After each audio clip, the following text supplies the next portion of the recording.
وہ مندر کے پاس سے گزرا تو گزشتہ رات ملنے والی بدرو کے خوف سے لرزنے لگا، لیکن کوئی بدرو نظر نہ آئی، شاید اس لیے کہ مشرق سے سورج طلوع ہو رہا تھا۔ دوپہر سے پہلے وہ حیدرآباد پہنچ گیا۔ حیدرآباد میں اس نے کچھ ضروری اشیاء خریدی اور پھر لاری میں بیٹھ کر کوٹری جا پہنچا۔ وہاں سے کالے جنگل کی طرف کوئی لاری نہیں جاتی تھی۔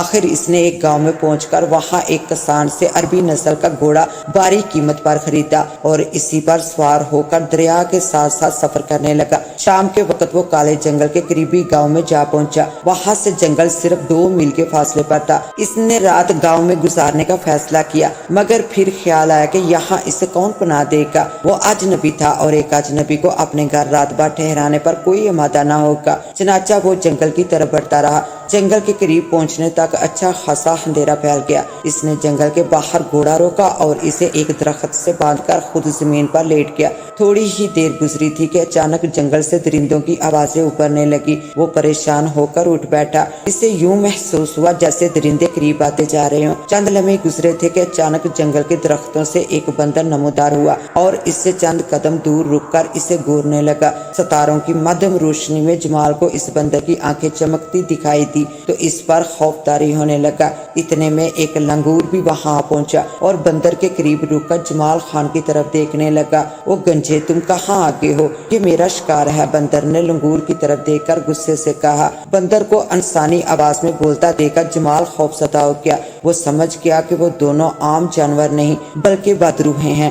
اس نے جیب سے چاقو نکال کر کھول لیا۔ کیوں، کیا اسے تمہارے باپ نے بھیجا ہے للو؟ لنگور نے بندر کو گورتے ہوئے جواباً کہا۔ بکواس مت کرو اور بھاگ جاؤ، اس کا خون صرف میں پیوں گا۔ واہ واہ، لنگور طنزیہ انداز میں ہنسا۔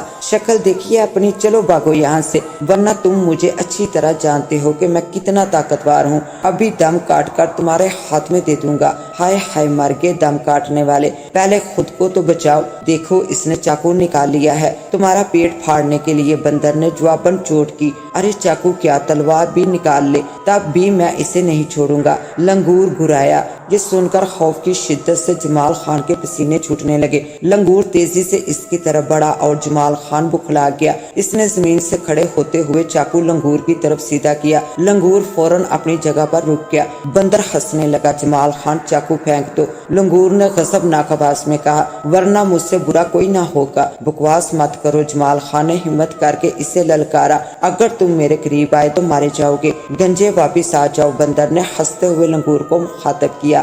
جمال خان کو صرف میں شکار کر سکتا ہوں۔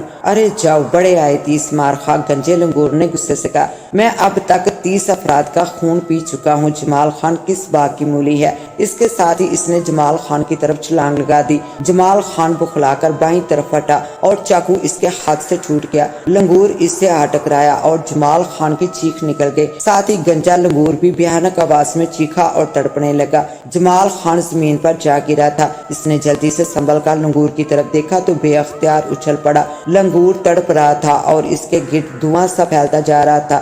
گہرا سفید دھواں لنگور کے بدن سے خارج ہو رہا تھا۔ چند لمحوں میں ہی لنگور کا جسم دھوئیں میں چھپ گیا۔ جمال حیرت و خوف سے اپنی جگہ کھڑا اس کی طرف دیکھ رہا تھا۔ چند لمحوں بعد دھواں ایک دم فضا میں بلند ہو گیا اور وہ جگہ خالی نظر آنے لگی۔ اسے وہاں سے غائب دیکھ کر جمال کو اطمینان ہوا۔ اس نے بندر کی طرف دیکھا۔ بندر حیرت سے اس کی طرف دیکھ رہا تھا۔ جمال خان، تم نے گنجے لنگور کو فنا کر دیا ہے، یقیناً تمہارے پاس کوئی طلسمی چیز ہے، اس نے جمال خان کو گورتے ہوئے کہا۔ ہاں، یہ چاقو طلسمی ہے، جمال خان نے زمین سے اپنا چاقو اٹھا کر کہا۔ اب تمہاری باری ہے، آؤ میرا خون پیو۔ نہیں، میں اس گنجے کی طرح بیوقوف تھوڑا ہوں کہ تمہاری دعوت قبول کر کے فنا ہو جاؤ، بندر نے غصے سے کہا۔ البتہ تم چاقو پھینک دو، پھر دیکھو میں کیسے تمہاری اجری نکالتا ہوں۔ تم ہو کون مجھے دھمکیاں دینے والے سور کی اولاد؟ جمال خان نے اسے للکارا۔ میں لالو چند کی روح ہوں اور 100 برس سے تم جیسے انسانوں کا خون پی رہا ہوں، بندر گھرایا۔ اچھا، پھر تو میں تمہیں ضرور فنا کروں گا، جمال خان نے آگے بڑھتے ہوئے کہا۔ اسے آگے بڑھتے دیکھ کر بندر ایک دم غائب ہو گیا۔ پھر اس کی آواز سنائی دی، جمال خان میں جا رہا ہوں، لیکن ایک بات یاد رکھنا، اگر تم نے جنگل میں داخل ہونے کی کوشش کی تو زندہ نہیں بچو گے۔ جمال خان کچھ نہ بولا، وہ رک کر سوچنے لگا کہ یقیناً پریم لال کے موتی کی وجہ سے وہ بدروحوں کا شکار ہونے سے بچ گیا ہے، آئندہ بھی کوئی بدروح اسے نقصان نہیں پہنچا سکے گی، اس لیے صبح کا انتظار کرنے کی بجائے اسی وقت جنگل میں داخل ہونا چاہیے۔ چنانچہ وہ اپنے گھوڑے پر سوار ہو کر اور ٹارچ جلا کر جنگل میں داخل ہو گیا۔ سادھو ہری رام اپنے جھونپڑے میں بیٹھا تھا، اس کے سامنے ہنومان دیوتا کا چھوٹا سا بت رکھا تھا اور وہ اس پر نگاہیں جمائے منہ ہی منہ میں کوئی عمل پڑھ رہا تھا۔ اس کے دائیں جانب رادھا گھٹنوں کے بل بیٹھی پرارتھنا کر رہی تھی، جبکہ دروازے میں ڈانچہ کھڑا تھا۔ جھونپڑے میں چراغ کی روشنی پھیلی ہوئی تھی اور وہ چراغ ایک انسانی کھوپڑی کے سر پر رکھا تھا جو بت کے قدموں میں رکھی تھی۔ رادھا خوف زدہ تھی اور سوچ رہی تھی کہ کسی طرح ڈانچہ دروازے سے ہٹ جائے تو وہ بھاگ نکلے۔ اسے ہنومان کی پوجا کرتے یہ تیسری رات تھی اور ابھی تک اسے وہاں سے بھاگنے کا موقع نہ ملا تھا۔ اچانک ایک الو بھیانک آواز میں چیختا ہوا دروازے میں کھڑے ڈانچے کی کھوپڑی پر آ بیٹھا اور سادھو ہری رام چونک کر اس کی طرف دیکھنے لگا۔ مہاراج، ایک آدمی جنگل میں داخل ہو چکا ہے، الو کے منہ سے انسانی آواز خارج ہوئی۔ اوہو، ہری رام نے حیرت سے کہا، کون ہے وہ اور اسے جنگل میں قدم رکھنے کی جرت کیسے ہوئی؟ مہاراج، اس کا نام جمال خان ہے اور وہ رادھا کو لینے آیا ہے، الو نے بتایا۔ اور جمال خان کا نام سن کر رادھا حیرت و خوشی سے اچھل پڑی۔ جمال خان کون ہے اور رادھا سے اس کا کیا واسطہ ہے؟ ہری رام نے گسیلے لہجے میں الو سے پوچھا۔ مہاراج، وہ رادھا کا محبوب ہے، ان دونوں میں بے حد محبت ہے اور وہ پنڈت بہاری لال کی درخواست پر یہاں آیا ہے۔ اوہو، بہاری لال کو کس نے بتایا کہ میں اس جنگل میں رہتا ہوں؟ ہری رام گرایا۔